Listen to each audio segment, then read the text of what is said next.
டெல்லியில் test சூடாகிறது. India vs மேற்கிந்திய தீவுகள் 2வது டெஸ்ட் 3வது நாள். இந்தியா 518 ரன்கள் அடித்து இன்னிங்ஸ் டிக்ளேர் செய்தது. சுதர்சன், கில், ஜெய்ஸ்வால் எல்லோரும் அசத்தல்.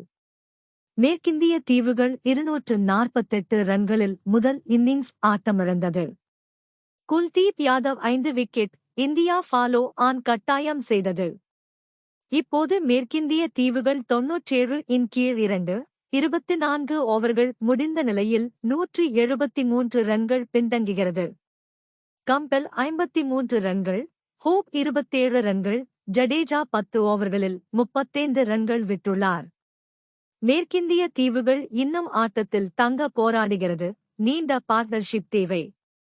இந்த டெஸ்ட் இந்தியாவின் வசமா? உங்கள் கருத்தை கமெண்டில் சொல்லுங்க. லைக் செய்யுங்கள், சப்ஸ்கிரைப் பண்ண மறக்காதீங்க.